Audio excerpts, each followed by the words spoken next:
السلام عليكم ورحمة الله.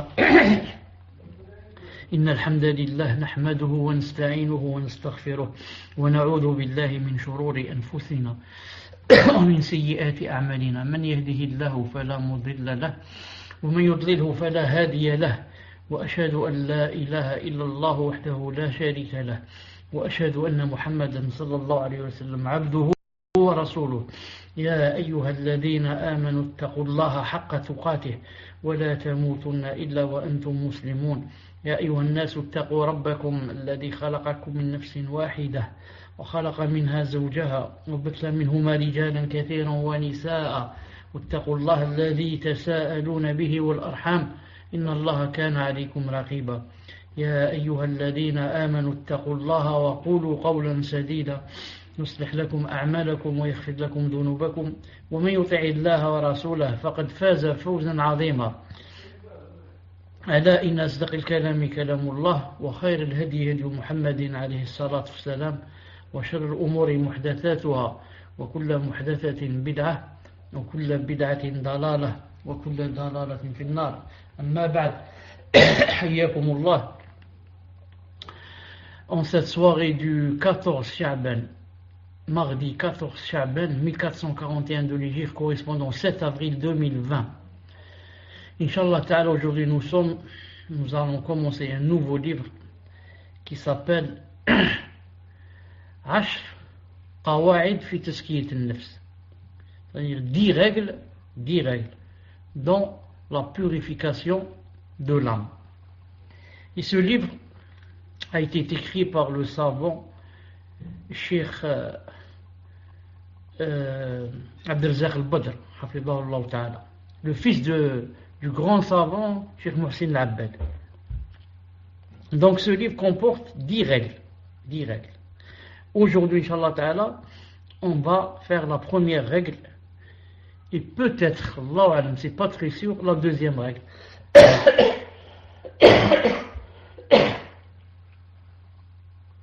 C'est pas très sûr. Surtout que la première règle que je vais vous lire maintenant, donc je vais traduire simultanément. C'est-à-dire il y a beaucoup de mots difficiles à traduire, bien sûr. Donc je vais faire mon possible pour donner au moins l'idée. Au moins l'idée, si ce n'est pas le mot lui-même, au moins faire arriver le message que veut faire arriver le cheikh. Donc, Bismillah ar-Rahman ar-Rahim. Une seconde, je cherche le livre. Une seconde. Ah. Si jamais il y a quelque chose, prenez le micro. Ah. Et dites-moi que j'ai perdu le micro. Donc, je cherche le livre. Où est-ce qu'il est?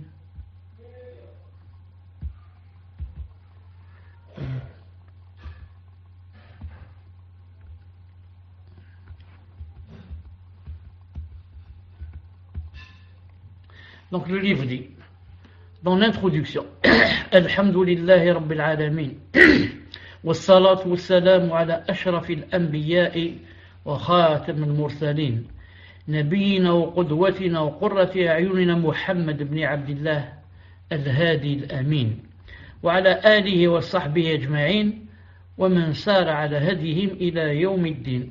Amma ba'd.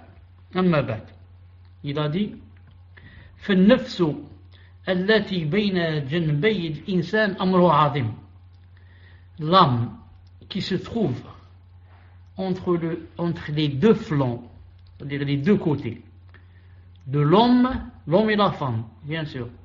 أمر عظيم. نعم.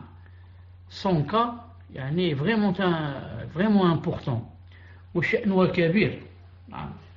Et son affaire est vraiment grande. فقد أقسم الله عز وجل بعدد من مخلوقاته الكبار الدالة على عظمته عز وجل في صورة الشمس على النفس المفلحة. Donc Allah عز وجل, نعم, ce qui le cheikh veut prouver que النفس هذه l'âme a vraiment un statut très très très important. Il a dit que Allah subhanahu wa ta'ala a juré, فقد أقسم الله عز وجل بعدد من مخلوقاته الكبار. Il a juré sur certains nombres de ces grandes créatures qui sont la preuve de sa puissance Azza wa Jal. Il a juré في سورة الشمس, dans la sourate du soleil, الشمس, il a juré على النفس المفلحة. Donc il a juré sur l'âme la bienheureuse, وغير المفلحة, et la perdante, et aussi l'âme la perdante. Il y a la gagnante, il y a la perdante.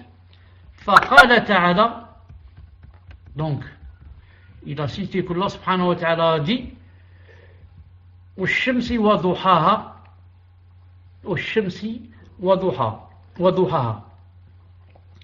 Attendez, je vais chercher un peu en français. Donc والشمس وضحاها, c'est-à-dire par le soleil et par sa clarté. والشمس وضحاها. Donc il jure, Allah Azza wa Jal, par le soleil, et jure aussi par sa clarté.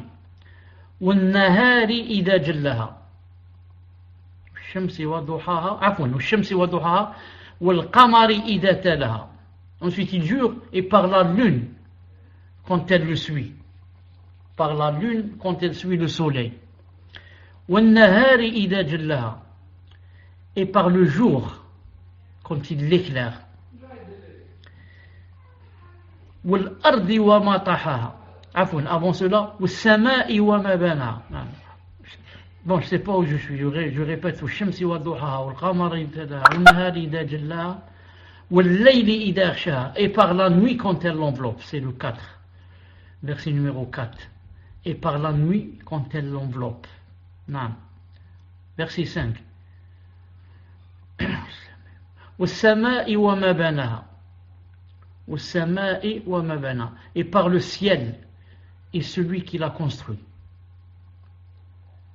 والأرض وما طحاها, 6, et par la terre et celui qui l'a étendue. Ensuite là, c'est maintenant le plus important. وَنَفْسٍ وَمَا سَوَّاهَا. Après avoir juré par le soleil, par la lune, par la terre, par le ciel, par maintenant Allah Azza wa Jalla jure par l'âme, et par l'âme et celui qui l'a harmonieusement façonné.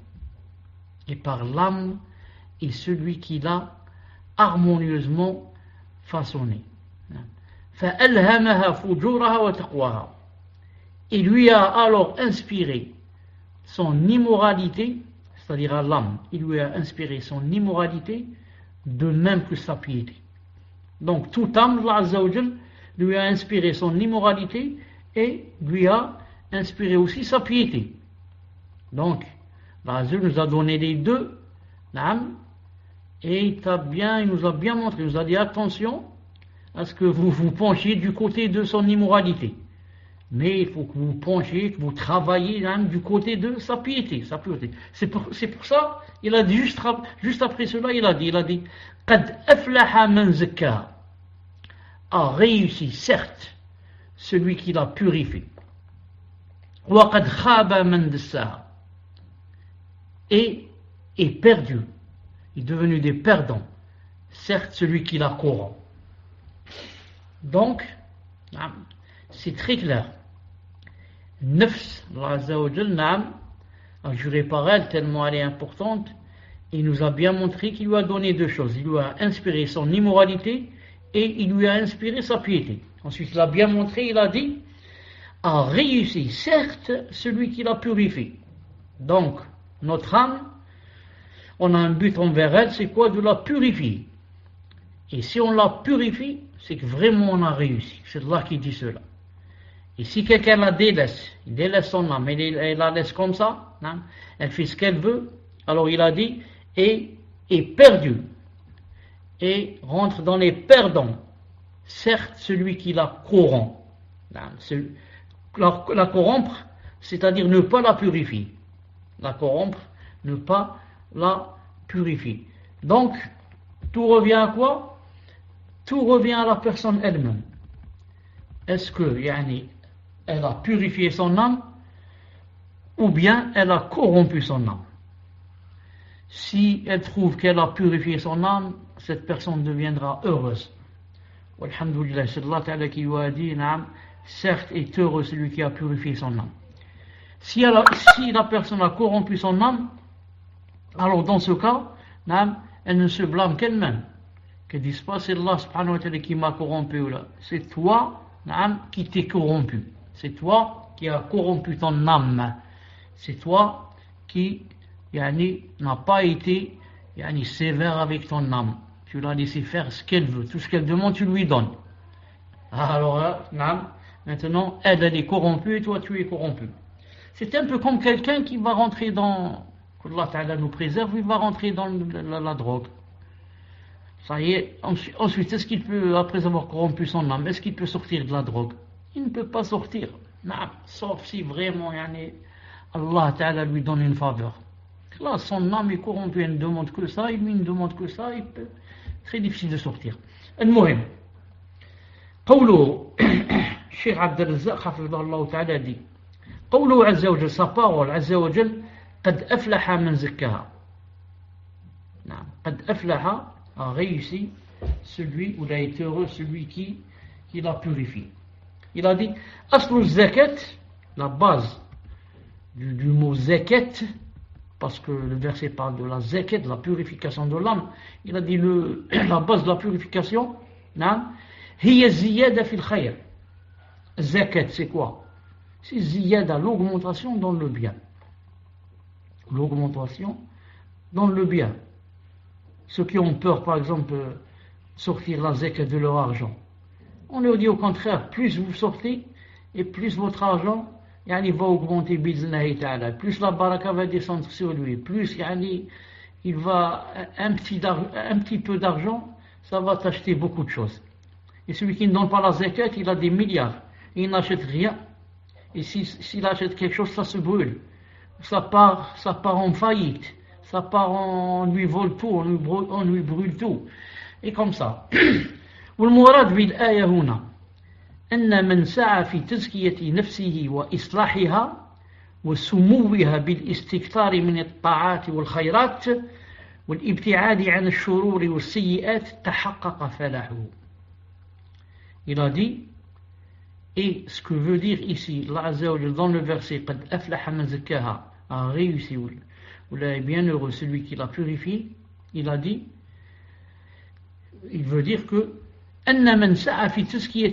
que quiconque fait des efforts pour la purification de son âme et pour réformer son âme, pour que son âme soit réformée, soit épanouie, et ce en faisant beaucoup d'adoration et beaucoup de bien, et en s'éloignant de tous les maux et de tous les péchés. Il a dit quiconque fait cela, alors vraiment, il aura réussi son but. Alors vraiment, il serait arrivé à la purification de son âme. Donc il a montré qu'ici que la purification de l'âme vient de deux choses. De quoi? De faire beaucoup de ta'at, faire beaucoup d'adoration et faire beaucoup de bien. Et s'éloigner de tous les maux, tout ce qui est mal, tout ce qui est péché, tout ce qui contient colère d'Allah Azza wa Jalla. Si on fait ces deux-là, la personne peut vraiment se vanter d'avoir, Inch'Allah Ta'ala, réussi et atteint son but. Pourquoi il faut joindre entre les deux? Ça ne marche pas d'un seul côté. On ne peut pas, par exemple, faire beaucoup de bien, faire beaucoup d'adoration, mais en même temps, ne pas s'arrêter de faire des péchés. Je fais beaucoup d'adoration, je jeûne, alhamdoulilah, je prie la nuit, mais je suis toujours avec la drogue, entre parenthèses. Ça ne sert à rien. Je fais beaucoup de ta'at, je fais beaucoup d'adoration, mais je suis toujours avec l'alcool. Toujours. Toujours avec les fréquentations, les mauvaises fréquentations. Et je jeûne beaucoup. Et ça existe beaucoup ce genre, mouchkila. Mouchkila, il y a beaucoup de musulmans qui sont comme ça.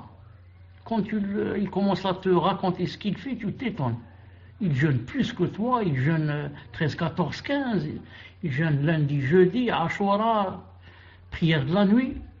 Mais quand on va te dire quels sont les défauts qu'il a, tu vas dire non, c'est pas vrai. Tu dis, Wallah al-Azim qu'il a tel et tel défaut, je le connais très bien. Cette personne, Wallah al-Azim, je la connais mieux que toi. Elle vend de la drogue. Allahu Akbar. Cette personne, oui, cette personne, c'est mon voisin. Je le connais très bien. La ilaha illallah. La ilaha illallah. Donc, ce qu'il faut, c'est les deux. De même que tu fais des efforts pour faire le bien, tous les efforts doivent être joints pour s'éloigner du mal. S'éloigner du mal. قوله تعالى. Ensuite, sa parole Azza wa Jal.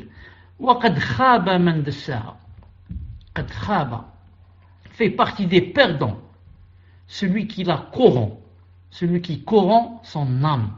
Celui qui corrompt son nafs. Il a dit aslu tadsiya, la base de la corruption de l'âme, huwa al-ikhfa, aslu tadsiya. التدسية, qu'est-ce que ça veut dire ici? Il a dit قد خاب من دساها. التدسية, qu'est-ce que ça veut dire la corruption ici? Il a dit l'ikhfa, le fait de cacher. Cacher. Qu'est-ce qu'on a caché ici? Qu'est-ce qu'on cache?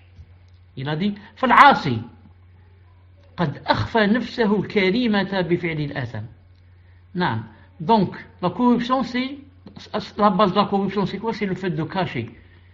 Et celui qui fait des péchés, où est le fait de cacher? Qu'est-ce qu'il cache ici? Qu'est-ce qu'il cache? Il fait les péchés devant tout le monde. Il a caché quoi?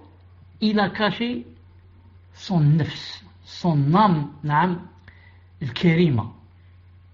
Allah subhanahu wa ta'ala nous a donné une âme, masha'Allah, et lui, à force de faire des péchés, son âme, al-karima, qui est, masha'Allah, khlas, il l'a caché, elle n'est plus, masha'Allah. On ne la voit plus, comme elle devrait être à la base pieuse, rien. On ne voit de son âme que côté négatif. Donc, toute personne qui fait des péchés, en fait, qu'est-ce qu'elle fait? Elle cache la nature de la chose, la nature de l'âme. Allah subhanahu wa ta'ala nous a créé dans la prédisposition naturelle.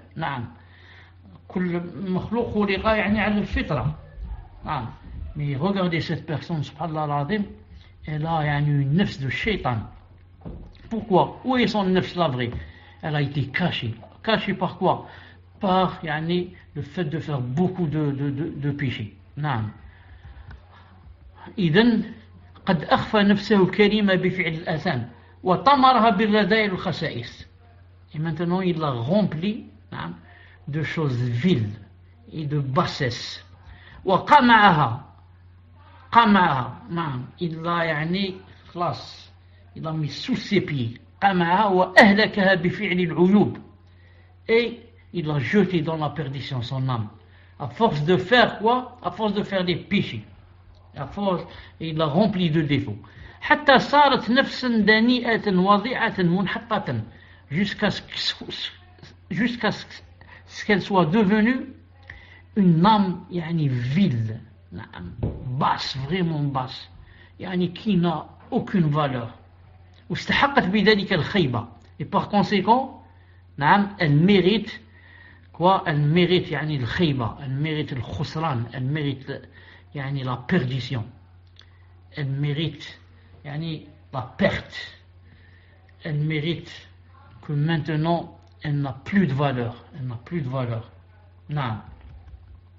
Subhanallah, c'est un peu comme un moule. On va t'acheter de la pâte à modeler et on te dit fais quelque chose avec cette pâte. Cela dépend ce que tu vas faire. Cela dépend. Comme tu peux mouler quelque chose de bien, tu peux aussi faire quelque chose de très mauvais. C'est un peu aussi comme l'enfant. On prend deux enfants jumeaux. On donne celui-là pour être éduqué et élevé chez des bouddhistes et en même temps ce sont des voyous, des escrocs, des gens de la drogue, plus bouddhistes. On donne le deuxième jumeau, on le donne à un couple musulman. Et le père, l'homme, le couple est un savant dans la religion. Et son épouse fait partie vraiment des da'iyat.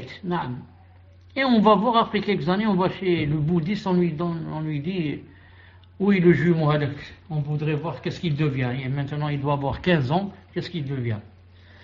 Et on va voir chez le musulman, on lui dit, ramène le jumeau, on va voir qu'est-ce qu'il devient. On va trouver le fils, peut-être, de celui qui est chez le musulman. Déjà, il commence à donner les doros. Déjà, il va au mosquée, il donne des cours. Non. Et il jeûne, et Allah barak, il sadaqa. On va trouver l'autre, celui qui était chez les bouddhistes, dans la perdition totale. Dans la perdition totale, tout jeune qu'il est. Non. الشيخ دي حفظه الله تعالى فالنفوس الشريفة لا ترضى من الأشياء إلا بأعلاها. النفس l'âme, نعم الشريفة, celle qui est honorable et honorée, elle ne se permet pas, il n'accepte pas, il n'accepte des choses que يعني, de ce qui a يعني, des choses de valeur. وأفضلها, il n'aime que les meilleures choses aussi. وأحمدها عاقبة, il n'aime que les choses aussi qui ont les meilleures fins, les meilleurs avenirs. نعم.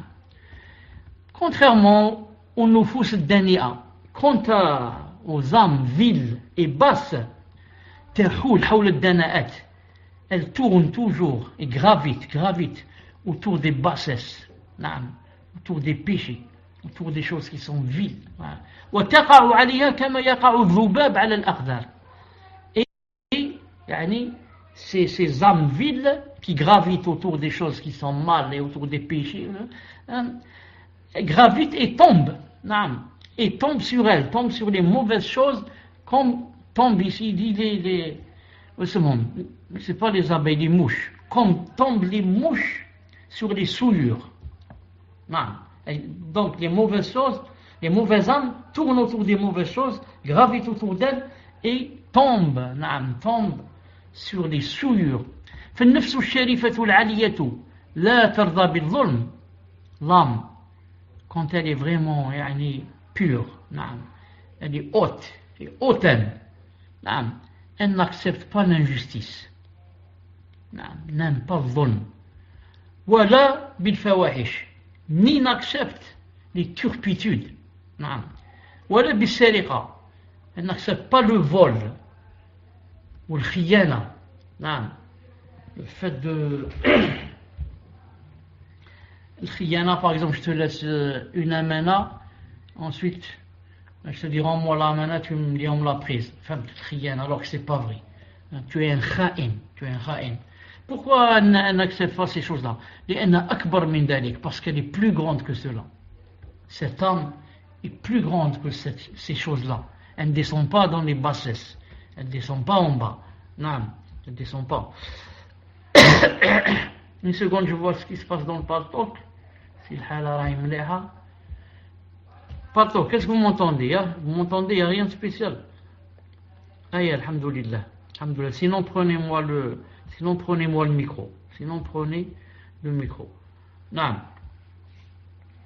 Il a dit والنفس المهينة الحقيرة الخاسسة بالضد من ذلك. Quant à l'âme vile et basse et corrompue, elle est à l'opposé de ce qu'on vient de dire. فكل نفس تميل إلى ما يناسبها ويشاكلها. Il a dit chaque âme penche vers ce qui lui ressemble et ce qui lui convient. Chaque âme penche vers ce qui lui convient et ce qui lui ressemble. Non. Vous avez remarqué que les gens aiment même se ressembler, même dans l'apparence. Pourquoi? Parce que le fait de se ressembler dans l'apparence, ça va donner une ressemblance dans l'intérieur aussi. Non. Donc il y a des gens, par exemple, si telle star s'est coupé ses cheveux de telle façon, alors eux, il faudrait que tous ils se coupent de la même façon. Même si cette façon, pour nous paraît par exemple horrible, pour eux non. ça paraît vraiment beau, vraiment beau. Non. Comme nous, autrefois, on riait de nous quand on mettait ce qu'on appelle le pantalon au-dessus des chevilles. Non. Maintenant, c'est la mode. Plus que les chevilles, jusqu'à la moitié du tibia.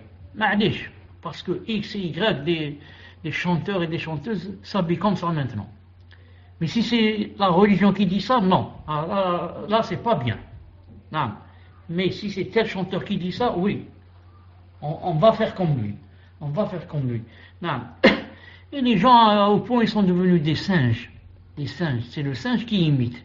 Non. Imite sans savoir pourquoi. Non. Au point, subhanallah, moi je m'étonne. Par exemple, la plupart maintenant, chez nous, chez vous, je ne sais pas, chez nous, la plupart des jeunes mettent des casquettes. Subhanallah. Et la casquette Moussiba, la casquette a une visière. Une visière, c'est quelque chose qui vient devant à cause du soleil, pour que ça ne tape pas les yeux. Alors, le soleil va s'arrêter au niveau de la visière. Mais la visière Moussiba, ils la mettent soit à droite, soit à gauche, soit derrière. Mais quand tu demandes, Saha, la casquette, c'est à cause du soleil, d'accord, à cause du soleil. Mais pourquoi tu mets la visière à droite ou à gauche ou derrière, tout à fait derrière? Normalement, la visière, c'est devant, ni à droite, ni à gauche. Il sait pas, enfin, il sait pas, lui, il connaît la réponse, c'est parce que X, je ne sais pas, le chanteur ou là, le footballeur ou là, met sa casquette de cette façon. Donc, vous voyez l'imitation aveugle, billah, aveugle. Si on lui dit, pourquoi tu n'imites pas Mohammed ibn Abdillah, alayhi salatu salam? Non seulement, tu vas être parmi les plus heureux, mais encore il sera la cause pour te faire entrer au paradis. Il sera la cause pour que Allah subhanahu wa ta'ala t'aime. Il n'est pas intéressé. Il te dit, femme, il n'est pas intéressé. المهم حسبنا الله ونعم الوكيل والله المستعان الله المستعان نعم الله المستعان. Le cheikh dit حفظه الله تعالى ولما كانت تزكية النفس بهذه الأهمية et puisque la purification de l'âme a ce grand statut et ces grandes valeurs et cette grande valeur وجب على كل مسلم ناصح لنفسه. Donc ça devient obligatoire pour chaque musulman qui aime la nasiha pour lui-même أن يعنى بها عناية فائقة, que vraiment il s'occupe de son âme d'une grande occupation. وأن يجاهد نفسه في حياته على تحقيق هذه الغاية الحميدة. Et il doit faire le djihad de son âme dans sa vie pour qu'il arrive à ce but. Qui est la purification de l'âme. ليفلح في دنياه وأخراه, pour qu'il soit bien heureux dans cette vie et dans l'au-delà. وينعم بالسعادة الحقيقية. Et enfin pour que il goûte à la vraie saada. Saada, c'est le bonheur, qu'il goûte vraiment au vrai bonheur et au grand bonheur. فإن للنفس على المسلم حقا. Notre âme, l'âme, a sur nous les musulmans, elle a un droit. كما قال رسول الله صلى الله عليه وسلم, comme a dit le prophète صلى الله عليه وسلم. Qu'est-ce qu'il a dit? Il a dit وإن لنفسك عليك حقا. Et ton âme a un droit sur toi. Et ton âme a un droit, ou bien quelques droits sur toi.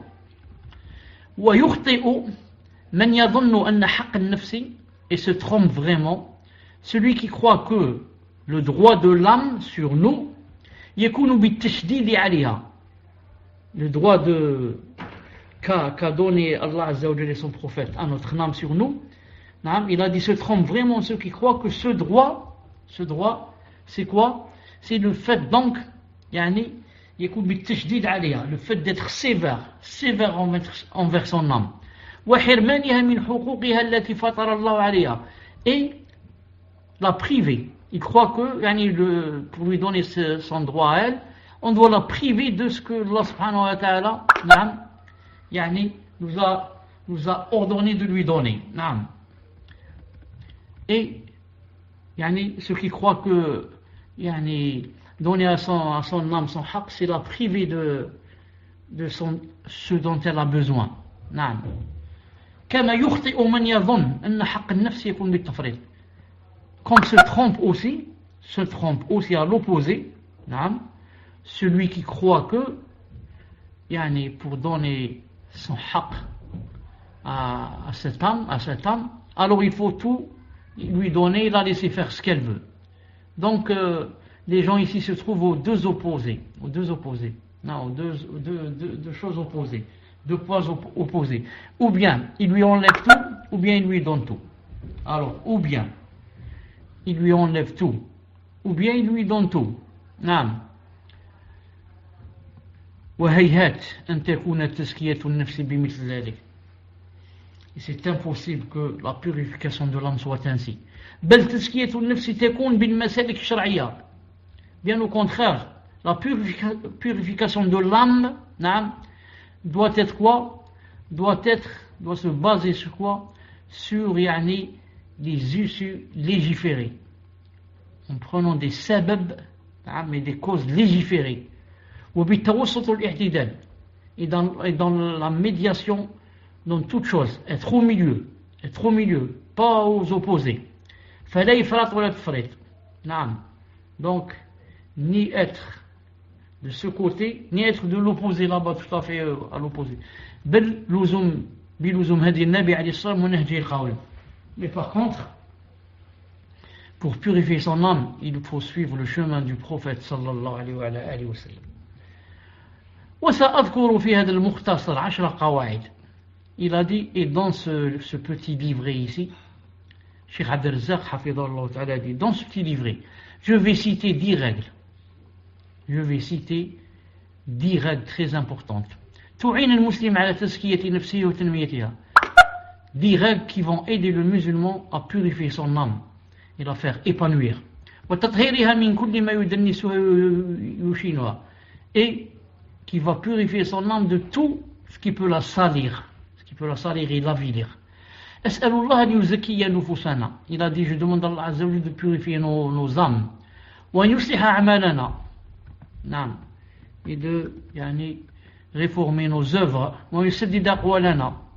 Et de faire de sorte que ce qu'on dise soit agréé par Allah subhanahu wa ta'ala. Wa yubassirana bil haqq. Et qui nous fasse voir la vérité. Wa yarzuqana ittiba'ah. Et qui nous fasse suivre la vérité. Et qui nous guide vers les meilleurs des comportements et des œuvres. Et qu'il éloigne de nous tout ce qui est mauvais. Et que subhanahu wa ta'ala nous éloigne des fitna, ce qui est apparent et ce qui est caché. Wa sallallahu ala nabiyyina Muhammad wa ala alihi wa sallam. Ensuite, il va rentrer dans le qaïda al-oula.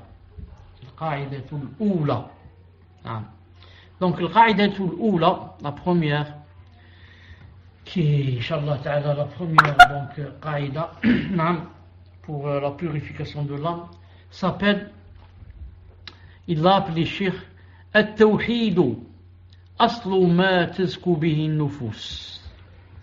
At-Tawhid, Aslu ma tazku bihi nufus. C'est-à-dire que l'unicité, Tawhid, l'unicité. Il a dit, Asl, mais, il a dit, c'est la base de toute purification de l'âme. Donc le titre c'est quoi? C'est, il n'y a pas de purification d'âme avant quoi? Avant le Tawhid. Si quelqu'un a appris le Tawhid, Inch'Allah ta'ala, il va vraiment purifier son âme. Si quelqu'un a négligé le Tawhid, si quelqu'un est toujours dans le shirk, quelqu'un fait toujours le shirk, vraiment son âme a besoin de purification. Vraiment besoin de purification. C'est que le Cheikh a dit.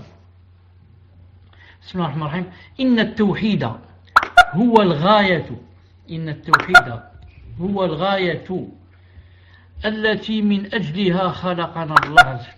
Une seconde, je voudrais vous demander une chose, les admins. Est-ce que vous entendez de temps en temps des choses qui, il y a des notifications qui, vous entendez ou pas? Voilà, c'est seulement moi qui entends.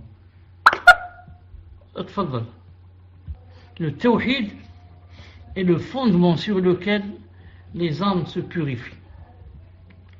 Il a dit, Cheikh a dit, maintenant.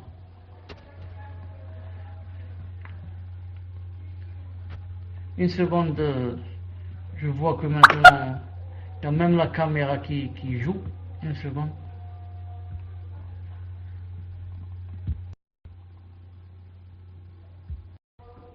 Assalamu alaikum, on continue, vous m'entendez, Inch'Allah. La base.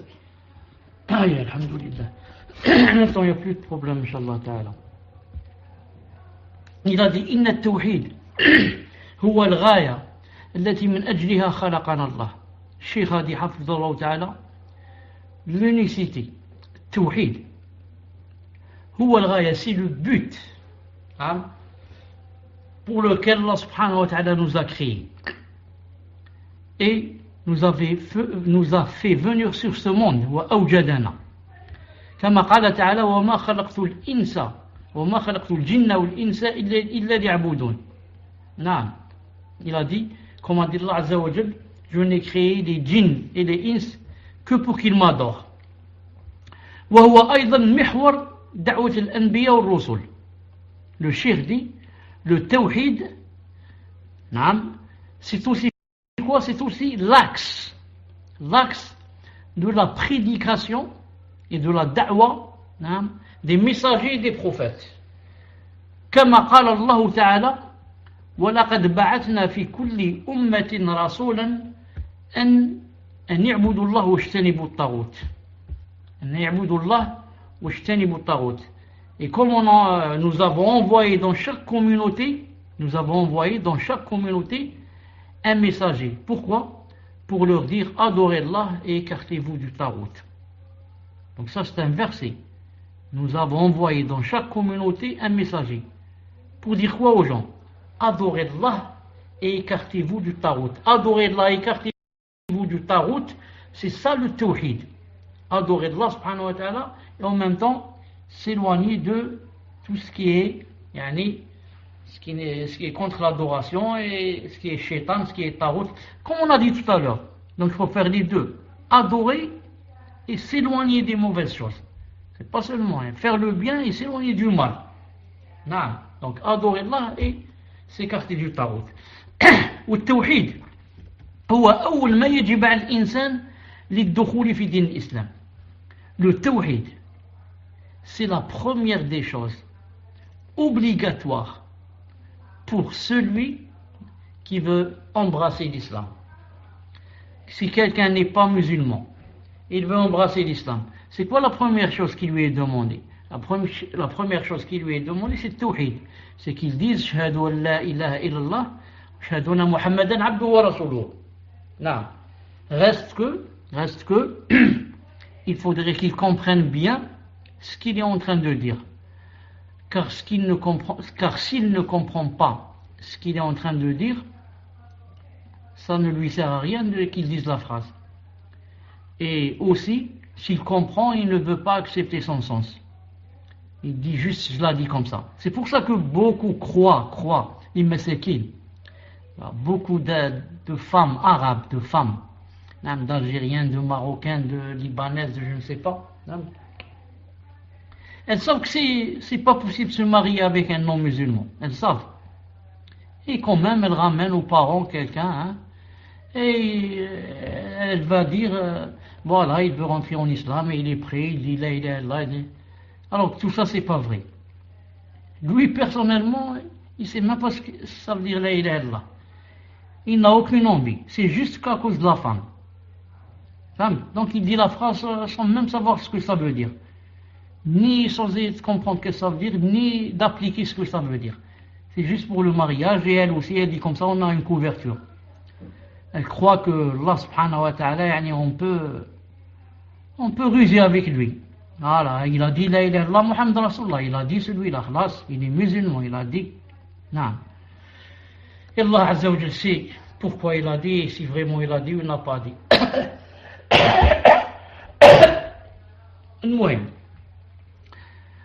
Allah subhanahu wa ta'ala demande de nous qu'on dise cette phrase en voulant son visage Azza wa Jal et son paradis, et en voulant son adoration et sa législation.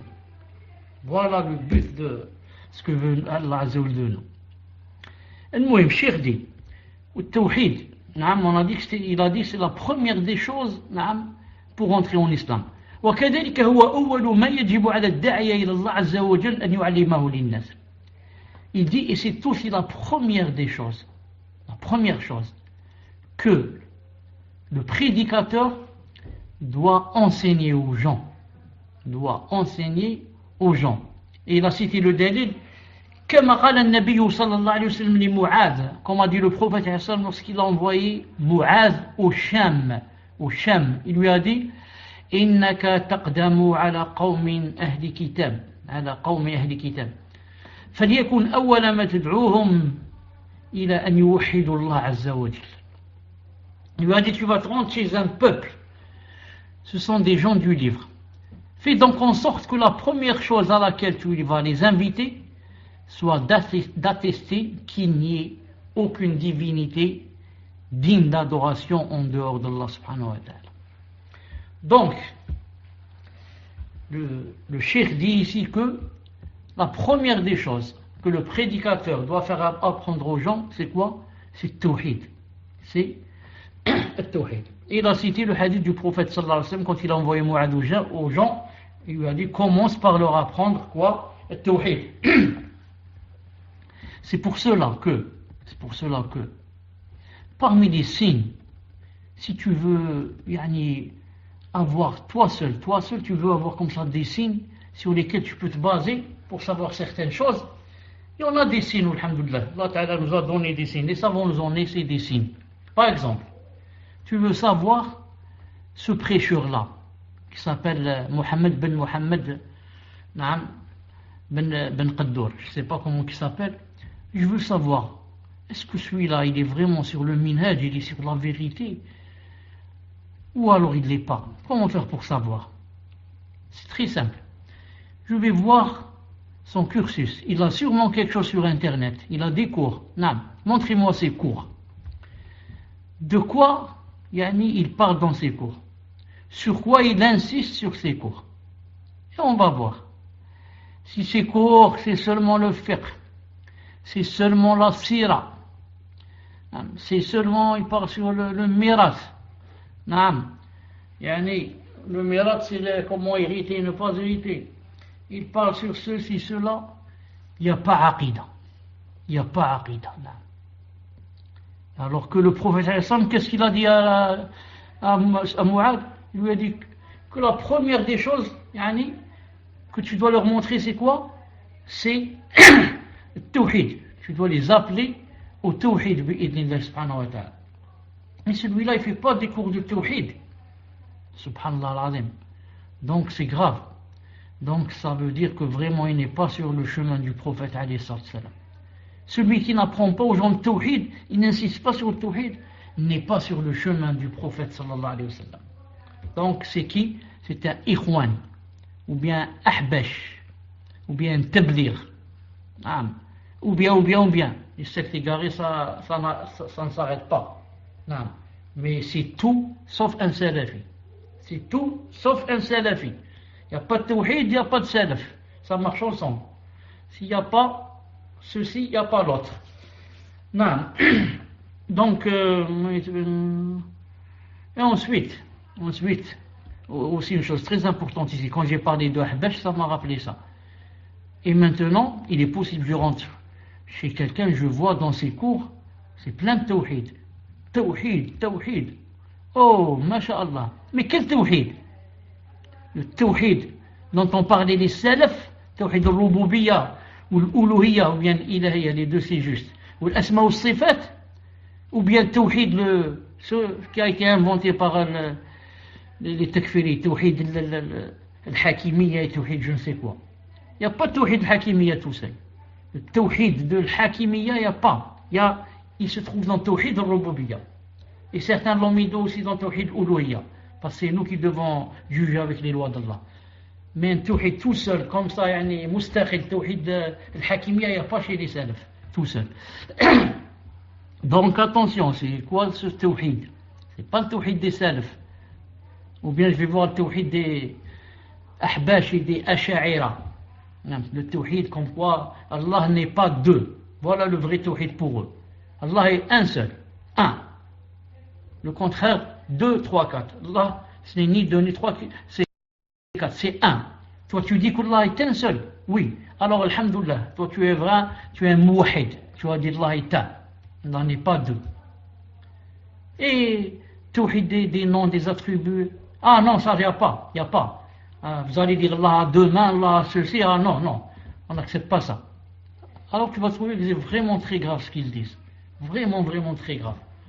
Si on ne va pas parler qu'Allah a les mains, qu'Allah Ta'ala a les deux pieds, qu'Allah a les yeux, qu'Allah... Et pourquoi donc il a dit dans le Coran qu'il avait ses attributs? Pourquoi il a dit? Et pourquoi son prophète islam nous a appris ça? Et pourquoi les sahaba nous ont appris ça? Pourquoi les grands ulama nous apprennent ça? Si c'était pas vrai, si c'était faux. Non. En tout cas, quand Allah Ta'ala veut du bien à quelqu'un, il le fait tomber dans une bonne compagnie. Il le fait tomber chez quelqu'un que Allah Subhanahu wa Ta'ala lui-même aime. Et cette personne que Allah Ta'ala aime sera la cause pour la guider de l'autre personne. Et si Allah Ta'ala ne veut pas quelqu'un du bien, il le laisse tomber chez de très mauvaises gens qui vont lui apprendre le takfir, et qui vont lui apprendre tout ce qui est faux dans la aqida. Tout ce qui est faux. Il y a des choses très graves dans la aqida qui sont vraiment fausses. Et on va les lui apprendre. Comme quoi, par exemple, tout cet univers, plus nous, tous, on est Allah. Ce qu'on appelle l'unicité de l'univers. Nous, on apprend aux gens l'unicité d'Allah. Et eux, ils leur apprennent l'unicité de l'univers. Ça veut dire nous tous, avec les animaux, les montagnes, les étoiles, Allah, tout. On est associés. On fait une seule chose, on est Allah. Ça existe. Il y a des gens qui jusqu'à présent parlent ainsi, ils disent comme ça, des petits neveux de Wahdat al-Wujud. Muhyiddin ibn Arabi, il a cliqué. نعم Sidi Msani, le Bastami, le Qunouwi, il a cliqué. نعم qui disent que Pharaon connaissait Allah mieux que Moussa alayhi salam. Pharaon ira au paradis et Moussa ira en enfer. نعم والعياذ بالله, qu'Allah nous préserve. Quand Allah Ta'ala veut du bien à quelqu'un, il le fait tomber. Il le fait tomber entre des gens, chez des gens qui connaissent bien le kitab ou connaissent bien le tawhid, connaissent bien le din. Ça veut dire que Allah Ta'ala l'a vraiment aidé. C'est pour ça dans le hadith authentique, quand Allah aime quelqu'un, qu'est-ce qu'il lui fait? Yufaqihu fi din. Il lui a fait apprendre la religion comme il se doit. Bi'idhnillah subhanahu wa ta'ala. Ensuite, le Cheikh a dit وَقَدْ تَوَعَدَ اللَّهُ الَّذِينَ لَا يُزَكُّونَ أَنفُسَهُم بِالتَّوْحِيدِ وَالْإِيمَانِ بِالْعَذَابِ الشَّدِيدِ. Il a dit Allah subhanahu wa ta'ala a averti et menacé que ceux qui ne font pas des efforts pour faire la purification de leur âme avec le tawhid. Il a dit cela, il les a menacés d'un grand châtiment qui les attend Yawm al-Qiyamah. Et ce, lorsque Allah Ta'ala a dit wa waylun lil mushrikin, et malheur aux associateurs. Qui les associateurs? Qui sont-ils? Alladhina la yu'tuna az-zakat وهم بالآخرة هم كافرون. Et malheur aux associateurs qui ne s'acquittent pas de la zakat et ne croient pas en l'au-delà. Donc, de quelle zakat il parle ici? Il parle de zakat, il est en train de parler de la zakat de l'âme. C'est pour ça qu'il a dit malheur à ces associateurs qui sont toujours dans la décadence, qui sont toujours dans la perdition. Ils ne font pas la zakat, la purification de leur âme en entrant en islam. Mais ils restent tout le temps comme ça, ils meurent comme ça. قال ابن تيمية رحمه الله تعالى, en expliquant le verset que je viens de citer, هي التوحيد والإيمان الذي به يزكو القلب. Il a dit, Allah Ta'ala est en train de parler ici, en menaçant les associateurs qui ne purifient pas leurs âmes. Il a dit, le tawhid dont Allah Ta'ala est en train de parler dans ce verset, c'est le tawhid de l'iman, c'est la foi avec laquelle le cœur se purifie. فإنه يتضمن نفي إلهية ما سوى الله من القلب. نعم. Ce tawhid et cette purification dont Allah subhanahu wa ta'ala est en train de parler, cela comprend la négation de la divinité de ce qui est en dehors d'Allah, du cœur, de façon à ce que il ne reste dans le cœur que l'affirmation de la divinité d'Allah. Non. Et ce qui est contraire à cela, tout cela, c'est jeté à l'extérieur. Non. وقال ابن القيم رحمه الله تعالى قال أكثر المفسرين من السلف, la plupart des exégètes des salaf ومن بعدهم et après eux ont dit هي التوحيد. Ils ont dit la zakat dont Allah Ta'ala est en train de parler ici en menaçant les associateurs. Il a dit c'est Allah Ta'ala en train de parler du tawhid. La zakat ici c'est la phrase la ilaha illallah, car c'est avec la ilaha illallah que le cœur se purifie et s'épanouit bi'idnillahi ta'ala. نعم. Ensuite il a dit وكما أن التوحيد هو أصل ما تزكو به النفوس وتطهر. Il a dit, et comme le tawhid c'est la base de la purification des âmes et de leurs vertus, نعم, فإن الشرك هو أشد ما يدنس النفوس ويفتك بها. De même, l'associationnisme c'est le pire qui puisse profaner l'âme, la salir et la souiller. Donc, si une personne, qu'est-ce qu'elle a? Ou bien elle a dans le cœur tawhid et la purification, ou bien elle a le contraire. Ou bien ça ne marche pas les deux. Donc, si maintenant il a le tawhid dans le cœur, ça va lui purifier son âme et le rendre le plus heureux ici dans l'au-delà. Et si par contre il n'a pas de tawhid dans le cœur, il a l'associationnisme, le polythéisme, la mécréance, tout ça, donc ça va vraiment souiller son âme. Et ça va l'avilir. Il a dit بل هو محبط لجميع الأعمال. Pire encore, il a dit l'associationnisme, ça fait descendre et ça fait annuler toutes les œuvres. Toutes les œuvres. C'est pour ça que Allah subhanahu wa ta'ala dit dans le Coran وَلَقَدْ أُوحِيَ إِلَيْكَ وَإِلَى الَّذِينَ مِنْ قَبْلِكَ لَإِنْ أَشْرَكْتَ لَيَحْبَطَنَّ عَمَلُكَ. Il a été, en ce sens, il a été révélé, il t'a été révélé à toi, à ceux qui t'ont précédé, que si jamais tu associes Allah subhanahu wa ta'ala, alors tes œuvres seront vaines. Et tu feras partie des perdants. Et aussi, l'associationnisme, l'associationnisme, c'est le péché que Allah ne pardonne pas si la personne ne fait pas la tauba ici dans ce bas monde. Si elle fait ici la tauba, Allah pardonne. La preuve, il pardonne aux bouddhistes, aux prêtres, aux curés, il leur pardonne tous. S'ils font ici la tauba et embrassent l'islam.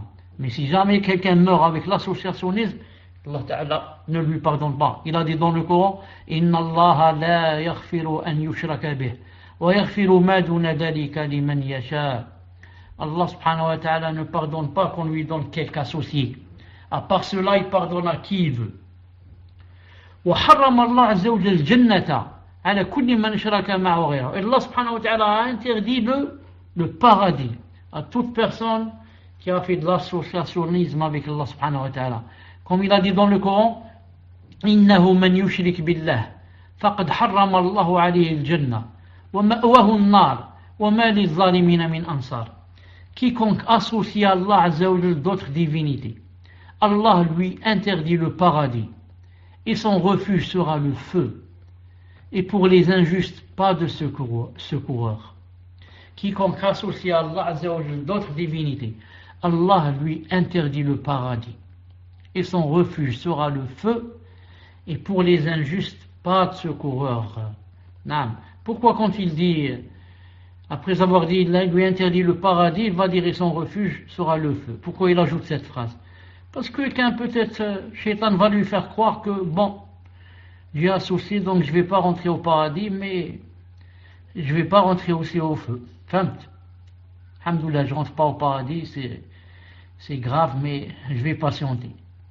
Mais j'aurai pas de feu. Non. Il lui interdit le paradis et son refuge sera le feu. Le feu. Non. Et pourquoi il ajoute et pour les injustes, pas de secoureur? Car tu peux te dire, oui, mais quand je rentre au feu, si je rentre au feu, je connais beaucoup d'amis, moi. J'étais un grand milliardaire. J'étais le président des États-Unis. J'étais le roi des rois. Sûrement que là-bas, il y a des gens qui pourraient m'aider.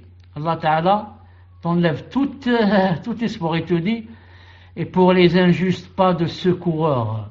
Le secoureur, il n'y a pas. Celui qui va te ramener le secours, il n'existe pas là-bas. Naam.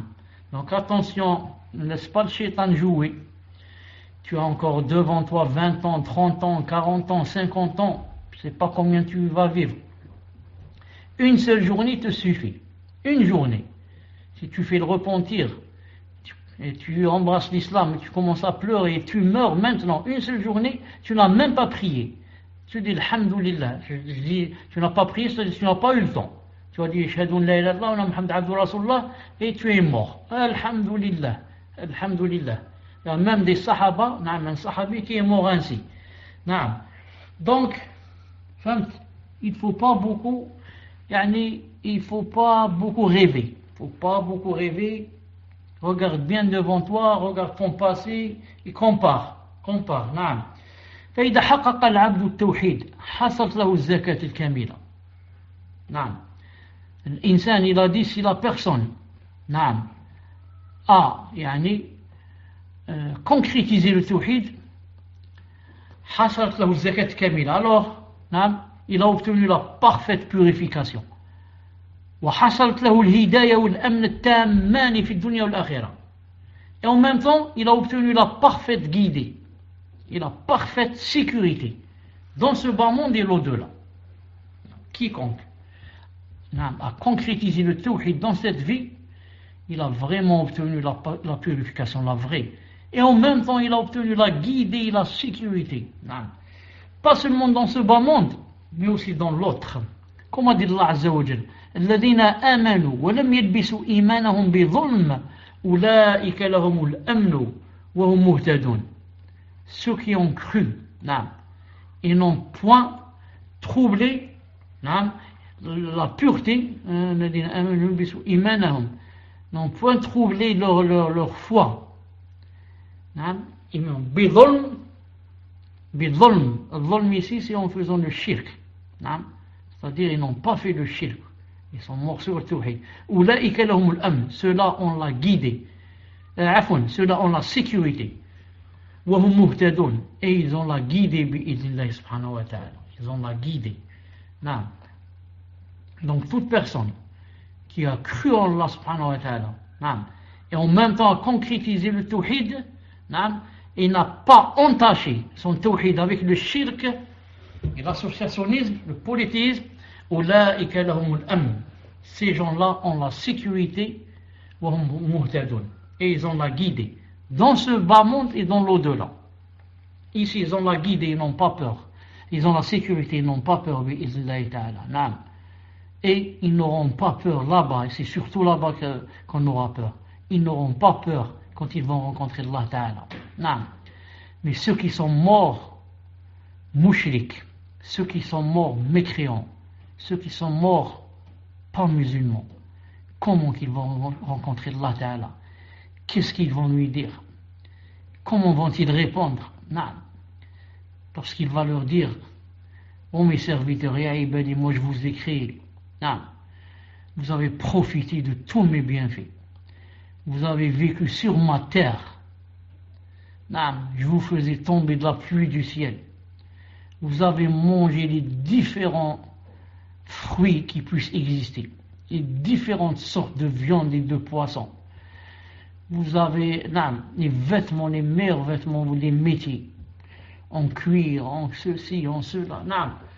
Vous avez de l'argent, vous avez des maisons, des villas, des palais, des meilleures voitures, Et je vous avais demandé seulement de m'adorer, seulement. Et encore, si vous m'aviez adoré, c'est pas pour moi, c'est pour vous. Moi, à la preuve, vous m'avez pas adoré. Et vous êtes là avec moi en face de moi. Est-ce que j'ai perdu quelque chose? Je n'ai rien perdu, c'est vous qui avez tout perdu. Vous avez perdu le paradis. Vous avez perdu le paradis. Vous ne savez pas ce que c'est le paradis. Vous ne savez pas, Vous ne savez pas. Subhanallah al-Azim. Donc il faut savoir que nous on est dans une grande ni'ma. Nous on est dans une grande ni'ma. Nous, je veux dire, celui qui est musulman, celui qui Allah subhanahu wa ta'ala lui a ouvert son cœur pour cette grande religion, cette immense religion, la vraie religion, la vraie de toutes les religions. Ça c'est... Il n'y a pas plus grande ni'ma que ça. Il n'y a pas plus grand. Personne ne peut te mentir. Des gens ont des milliards. Ils ne peuvent pas compter ce qu'ils ont. Mais ils ne sont pas heureux. Pourquoi? Il n'y a pas le tawhid dans le cœur. Leur âme est vide, basse, avilie. Pleine de péchés. Pleine de péchés. Ils ne peuvent pas sentir. Le halawa, la tendresse. Ils ne peuvent pas sentir le goût. Parce que l'iman, ça a un goût. La foi, ça a un goût. C'est pour ça que le prophète a dit: Zaqa ta'am al-iman, à goûter à la saveur de la foi. Man radiya billahi rabbil min islami din Muhammad alayhi salam nabiyyan. Celui qui reconnaît que Allah c'est son Seigneur, Muhammad son prophète et l'islam c'est sa religion. Qu'est-ce qui lui arrive? Il a dit à goûter à la saveur de la foi. La foi a une saveur dans le cœur.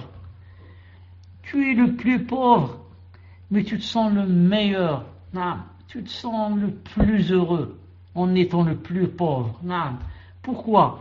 Parce que Allah Ta'ala t'a fait descendre quelque chose en contrepartie de ta foi, en contrepartie de tes adorations, en contrepartie bienfait de ton siyam, en contrepartie de ton ikhlas.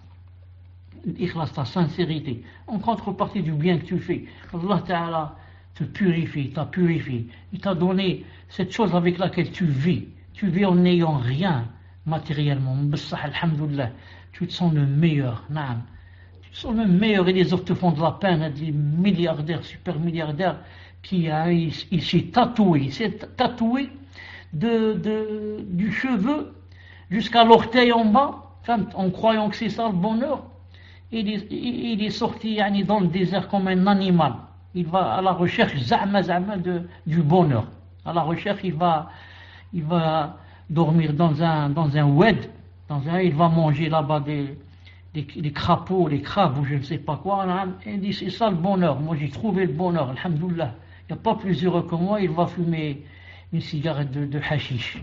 C'est ça le bonheur. Là. Et la preuve que c'est pas le bonheur. Après, on va entendre qu'il s'est suicidé. On va lire dans les journaux, il s'est suicidé. Et pourquoi? Il avait des milliards, il disait: je suis heureux. Jamais tu ne peux être heureux sans connaître le tawhid. Jamais tu ne peux être heureux si tu n'es pas musulman. Jamais tu ne sentiras le bonheur. Jamais tu le sentiras. C'est un bonheur éphémère, fugace. Fugace et éphémère, ça veut dire il passe très vite. D'une journée, 2 journées, ensuite ça part. Tu as le cœur qui pleure, un cœur en sanglots, le cœur triste, l'angoisse, la boule dans le cœur, la boule, à cause du shirk. Il n'y a pas de tawhid, il n'y a pas de sunnah. Allah l'azim, tu mourras comme un chien si tu ne reviens pas vers Allah subhanahu wa ta'ala qui t'a créé et tu ne demandes pas de revenir. Si tu demandes de revenir, il te fera revenir vers lui. Allah subhanahu wa ta'ala, il n'y a pas quelqu'un qui aime celui qui se trompe et qui revient vers lui. Il n'y a pas quelqu'un qui aime ça plus que Allah subhanahu wa ta'ala. Il aime les repentants et ceux qui se repentent. Ensuite, il a dit ici فلا زكاة للنفس إلا بتحقيق التوحيد. Il n'y a pas de zakat pour l'âme sauf en faisant le tawhid. وإفراد الله عز وجل بالعبادة. Et يعني donner l'adoration à Allah subhanahu wa ta'ala lui seul. Comme il a dit dans le Coran, ألا لله الدين الخالص. ألا لله الدين الخالص. C'est à Allah qu'appartient la religion pure. نعم. Il a dit ولا زكاة للنفس إلا بتخليصها من الشرك بجميع أنواعه. Et aucune âme ne peut atteindre la tazkiya de l'âme, de son âme, إلا بتخليصها من الشرك, sauf en l'éloignant du shirk, de l'associationnisme, بجميع أنواعه, avec toutes ses formes, le shirk et toutes ses formes, وتخليصها من كل ما يناقض التوحيد ويضعفه, et en l'éloignant de tout ce qui affaiblit le tawhid, et en éloignant cette âme de tout ce qui affaiblit le tawhid. Voilà, Inch'Allah ta'ala, pour donc la première règle, ta'ala, c'était ça. Donc c'est quoi la première règle qu'on doit retenir? C'est que il n'y a pas de bonheur sans la purification de l'âme. Et il n'y a pas de purification de l'âme sans tawhid. Donc ça marche ensemble. Il n'y a pas de bonheur si tu ne fais pas des efforts pour purifier ton âme. Si tu laisses ton âme comme ça, c'est elle qui va te commander. C'est elle qui va avoir le dessus et c'est elle qui fera de toi ce qu'elle voudra. Elle te fera marcher à la baguette. Donc moi je ne dois pas la laisser faire comme ça.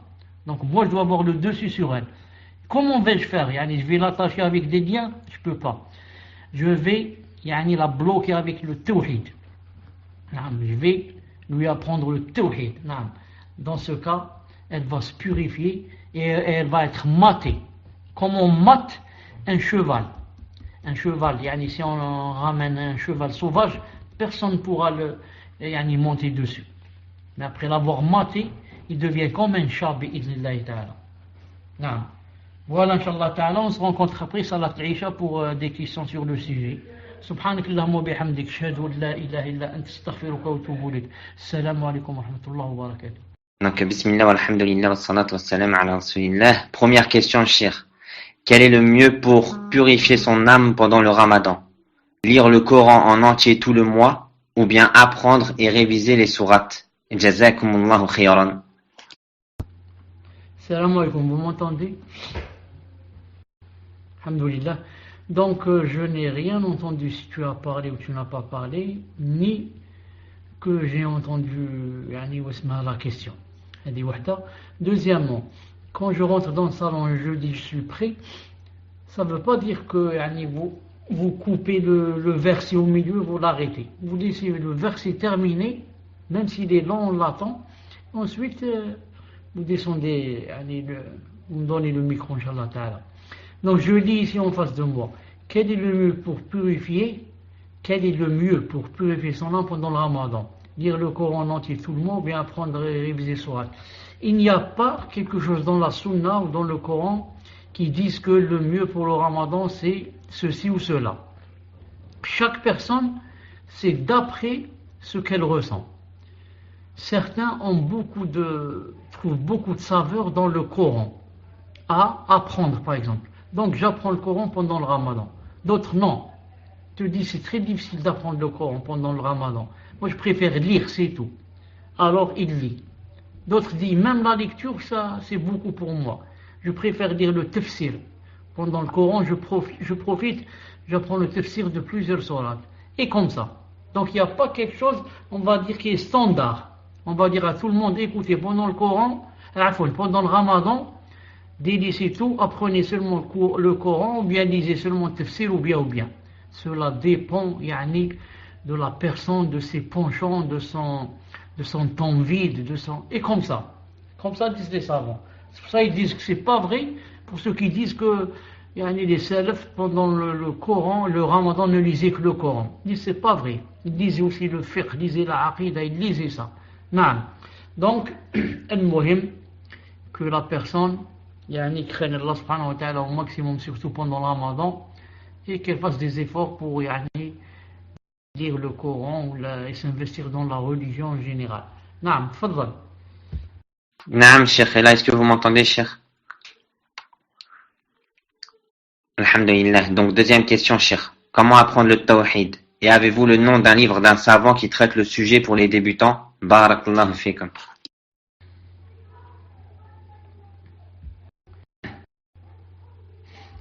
Samir, est-ce que tu as terminé? Alhamdulillah. Toi aussi, quand tu termines, tu écris numéro 1. Parce que moi, puisque je ne t'entends pas, donc je ne sais pas si tu as terminé ou pas. Très bien. Ensuite, le problème. Ça ne vient pas de toi, ça vient de la connexion. Car quand tu prends le micro, je t'entends très bien quand tu commences.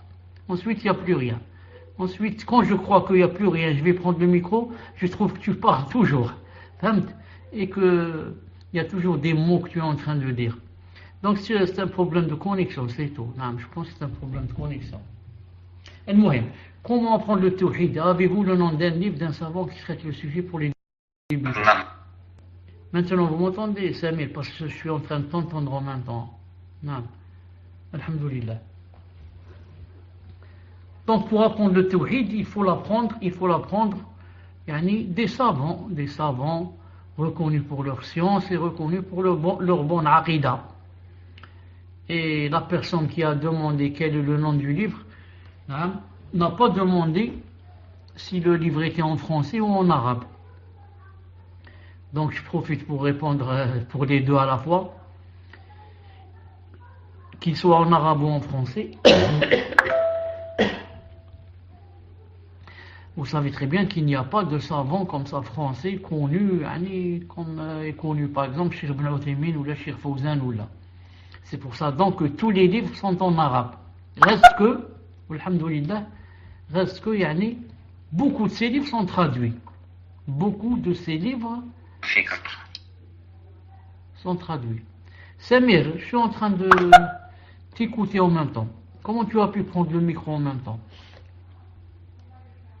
Parce que je parle et de temps en temps je t'entends parler. Non. Alhamdoulilah. Donc, je ne sais pas d'où vient le problème, peut-être le paltok. Adib ce soir. Non. Donc il faut voir quoi? Il faut voir les livres des grands savants, les livres de Cheikh Fawzan, les livres de Cheikh Ibn Uthaymin, qui ont été traduits en arabe, de Cheikh Mohammed ibn Abdul Wahhab. Ces livres-là, qui ont été traduits en français, il faut se baser sur eux. Il faut voir, parce que tous les livres, les meilleurs livres dans le tawhid et la aqida, alhamdoulilah, vous avez cette faveur qu'ils ont été traduits en français. Il faut prendre juste une bonne maison d'édition aussi. Non. Et moi, les maisons d'édition, je ne les connais pas beaucoup, parce que beaucoup me demandent est-ce qu'elle est fiable, elle n'est pas fiable. Wallah al-Adim, je ne sais pas. Allah Azza wa Jalla m'a donné cette faveur de connaître l'arabe. Quand quelqu'un connaît l'arabe, là, je n'ai plus besoin de français. Donc, il faut faire vous aussi beaucoup d'efforts pour apprendre l'arabe. Ensuite, vous allez vous détacher de cette langue où beaucoup vont fourrer leur nez pour falsifier les choses. Donc, alhamdoulilah, faites-vous aussi des efforts pour apprendre l'arabe, Inch'Allah ta'ala. Ensuite, il n'y aura plus quelqu'un qui pourra vous berner, bi'idhnillah ta'ala. Naam, tfaddal. Naam, Cheikh, jazakumullah khairan. Et je me permets, Cheikh, pour les gens qui veulent apprendre Tawhid, il y a des cours dans le site à Cheikh qu'il a donné en français. des cours dans la Aqidah, dans l'Usul Thalatha, etc. Il y a énormément de cours dans la Aqidah, dans le Tawhid. Troisième question. Cheikh, vous avez parlé du Tarout. De quoi s'agit-il? En fait, le mot Tarout, ça vient du verbe tara. Tara, yatra. C'est un Tarout. Tara, ça veut dire qu'il a dépassé les limites. Et il n'y a pas plus dépassement de limites comme quand on dépasse les limites dans le kufr et dans l'éloignement du tawhid. Donc, فَمَنْ يُؤْمِنْ بِاللَّهِ فَيَكْفُرْ بِالطَّاغُوتِ وَيُؤْمِنْ بِاللَّهِ. Donc, tarout, c'est tout ce qui a dépassé les limites et surtout, il y a dépassé les limites dans la religion. Non, dans le kufr et dans le... L'insan s'est vraiment éloigné d'Allah subhanahu wa ta'ala. C'est pour ça que beaucoup disent que le tarout aussi, c'est le shaitan. Parce qu'il n'y a pas quelqu'un qui a dépassé les limites comme le shaitan. Il a même défié Allah azza wa jal. Donc, tout ce qui est dépassement des limites dans une chose, on dit qu'est-ce qu'il a fait? Il a tara yatra. Il est devenu tarout. Donc tarout, c'est, disons, l'incarnation du mal en toute chose. C'est pas comme croient les tekfiri que le tarout, c'est seulement celui qui ne juge pas avec les lois d'Allah. Il dit celui-là c'est le tarout. Et les autres donc ne sont pas des tarout, c'est seulement celui qui ne juge pas. Vous jugez avec les lois d'Allah, vous les takfiri, vous jugez. Vous connaissez vous Allah subhanahu wa ta'ala d'abord, vous le connaissez même pas. Non. Entre parenthèses, j'entends toujours avec les notifications. Est-ce que vous entendez avec moi quand ça vient de temps en temps? Il y a toujours des notifications. Donc ça, je vais les enlever, Inch'Allah ta'ala. Je vais voir comment les enlever. Tfaddal pour une autre question. Naam, Cheikh, quatrième question. Cheikh, vous avez dit dans le cours qu'il ne fallait pas être sévère avec notre âme et ne pas la priver de ce qu'Allah nous a donné. Comment pouvons-nous réussir à discipliner notre âme tout en restant dans le juste milieu, Jazakumullahu khayran pour vos cours. Justement, ce qu'il faut, c'est être juste au milieu. Ni tout lui donner, ni la priver de tout. La priver de tout, c'est contraire à la sharia. Et tout lui donner, c'est contraire à la sharia. Donc, justement, c'est très difficile de rester au milieu, d'être au juste milieu. C'est pour ça qu'Ahl Sunnah wal Jama'a sont toujours au milieu entre ceci et entre cela, entre cette secte et entre celle-là. Ils sont toujours au milieu. Ni par exemple, ils ne combattent les gouvernants, comme font les takfiri, ni ils adorent les gouvernants, comme font les rawafid, qui font des gouverneurs et font d'eux des muqaddassin, ils les adorent. Donc toujours au milieu. Et comme ça dans toutes les aqidas, tu les trouves au milieu, bi'idhnillah azza wa jal. C'est pour ça que la personne qui pose maintenant la question comment faire pour rester au milieu, il faut bien connaître la sunna du prophète sallallahu alayhi wa sallam. C'était le juste milieu. Et il faut connaître, la sunna va t'apprendre bien sûr la religion d'Allah subhanahu wa ta'ala. La vraie religion d'Allah subhanahu wa ta'ala, c'est le juste milieu. À chaque fois que tu trouves quelqu'un trop à droite, bien trop à gauche, ça veut dire qu'il n'est pas dans la législation. Il s'est éloigné en allant soit beaucoup à droite, soit beaucoup à gauche. C'est pour ça qu'on disent les savants, comme dit Ibn al-Qayyim et d'autres, Ibn Taymiyyah, ils disent le shaitan. Le shaitan, ce n'est pas intéressant pour lui, son but, ce n'est pas que, par exemple, tu dévies en délaissant, par exemple, les adorations. Non. Comme dit Ibn Qayyim, il dit le shaitan, il a comme un museau de chien, un nez comme ça long. Il a dit, il le met comme ça sur le cœur de la personne, et il commence à flairer, il commence comme ça à sentir. Il a dit, et il essaie de sentir, de flairer cette personne-là, elle penche beaucoup vers quoi? Vers quoi? Vers le fait de délaisser les adorations, par exemple, ou le fait d'en faire beaucoup. Il a dit, il regarde. S'il trouve que cette personne, fait beaucoup d'adoration, il a dit, qu'est-ce qu'il fait? Il l'encourage davantage, jusqu'à ce qu'il en fasse beaucoup, jusqu'à ce qu'il n'en puisse plus faire. Donc c'est pas le shaitan, il vient te dire seulement, il ne faut pas adorer Allah subhanahu wa ta'ala, il ne faut pas prier. Et s'il voit que tu pries beaucoup, continue, n'arrête pas de prier, jours et nuits. Ne va pas travailler, ne parle pas avec tes parents, ne parle avec personne, continue, prie, jours et nuits, prie, comme ça. Jusqu'à ce que toi-même, ensuite, tu te détaches de la prière. Oh, c'est quoi la prière jours et nuits? Il faut dormir un peu. Il faut parler un peu avec ses parents, aller acheter des choses, juste la prière. Et comme ça, donc, shaitan, il mouhim qu'il fasse sortir de la personne du milieu. Et rester au milieu, c'est vraiment difficile. Mais Allah Ta'ala le donne à ceux qui suivent le prophète sallallahu alayhi wa sallam et essayent de comprendre la religion de par le biais des grands savants bi'idnillahi ta'ala. Tfaddal. Jazakumullah khairan, Cheikh. Donc, 5e et dernière question. Comment ancrer le tawhid dans le cœur? Jazakumullah khairan. Taïb. Non, j'ai pas entendu la question. La question disait, c'est quoi? Comment ancrer le tawhid dans le cœur? Comment ancrer le tawhid dans le cœur? En l'apprenant. Moi maintenant, quand je lis et j'entends aussi des cours sur le tawhid, les vrais cours des grands savants, les livres les plus connus de tawhid qui sont très connus. À chaque fois j'apprends une chose. Dès que j'apprends cette chose, la première chose qui va se passer, c'est que cette chose va s'ancrer dans mon cœur. Ensuite, demain, j'apprends une autre chose, une nouvelle. Ensuite, elle va s'ancrer dans mon cœur. Et comme ça, ensuite, j'aurai tout le tawhid qui, alhamdoulilah, s'est ancré dans mon cœur. À force, de lire et de connaître. Parce que je ne connaissais pas avant c'est quoi le tawhid. Et le tawhid, si tu ne le connais pas, il ne peut pas descendre comme ça dans les rêves.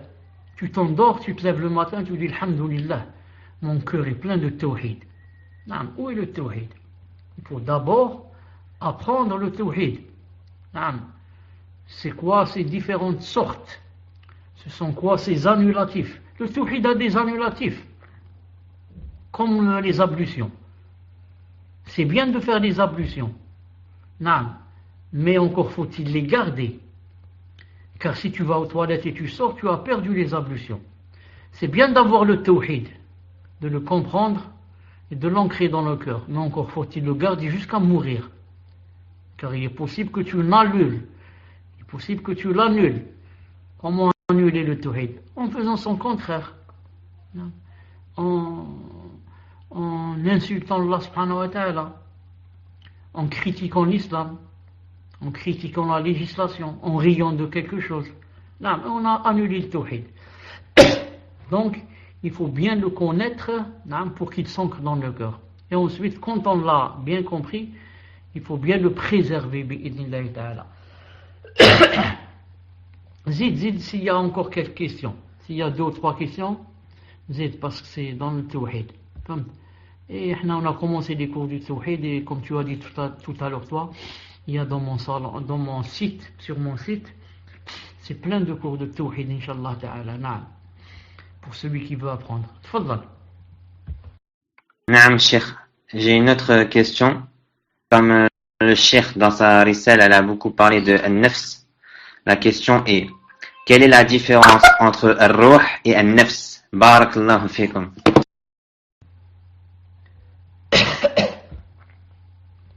Connaître la différence entre ruh et nafs rentre dans la science qui ne fait pas profitable, qui n'est pas profitable, et dans l'ignorance, le jahl, qui n'est pas nuisible.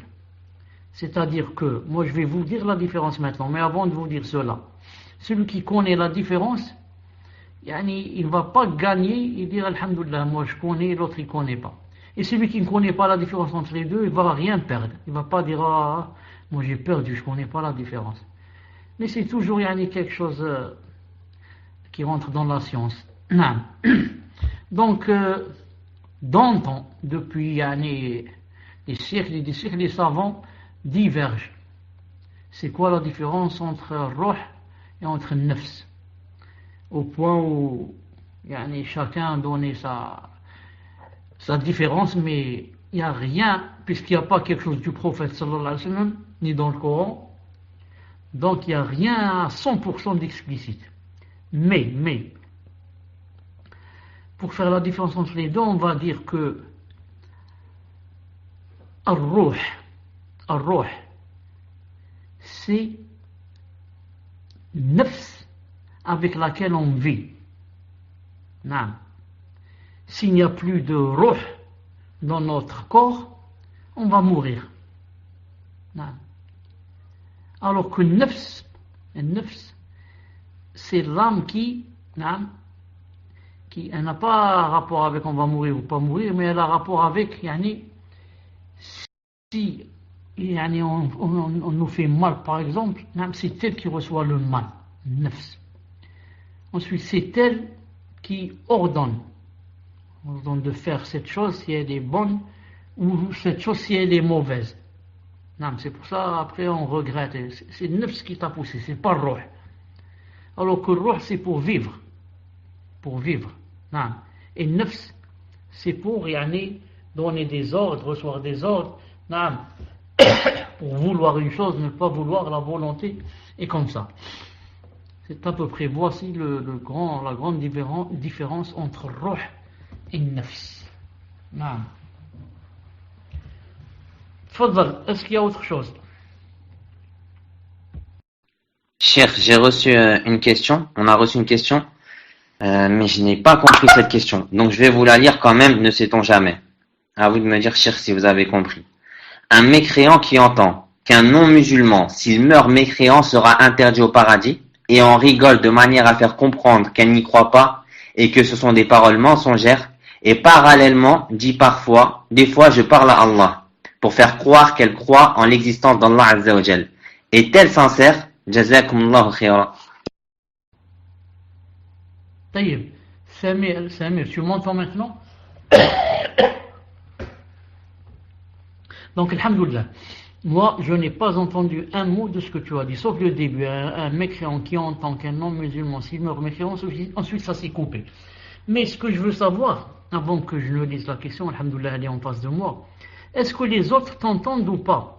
Pour savoir si dans la radio, si les gens entendent ou là n'entendent pas les questions que tu dis. On m'entend? Ah, très bien, subhanallah.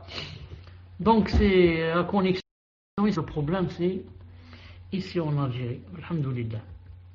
Donc je vais essayer de lire la question, Un mécréant qui entend qu'un non-musulman, s'il meurt mécréant, sera interdit au paradis. Et on rigole de manière à faire comprendre qu'elle n'y croit pas. Pourquoi elle? Pourquoi c'est plus il? Pourquoi c'est devenu elle? À faire comprendre qu'elle n'y croit pas. Et que ce sont des paroles mensongères. Et parallèlement dit, parfois, des fois je parle à Allah pour faire croire qu'elle croit en l'existence de Allah. Est-elle sincère? Barakallahu fikum, cheikh. Quelle sincérité? Est-elle sincère? Quelle sincérité? Peut-être veut-elle dire que c'est cette personne quand elle dit je parle à Allah, si vraiment tout le monde parle à Allah, même les kuffars parlent à Allah. Shaitan a parlé à Allah. Non. Mais de quelle façon a-t-il parlé? De quelle façon cette personne parle? Et est-ce que là, quand elle lui parle, est-ce qu'il lui répond? C'est sûr qu'il l'entend. Est-ce qu'il lui répond? Est-ce qu'il est ravi d'elle? Non. Est-ce qu'il accepte d'elle ce qu'elle dit?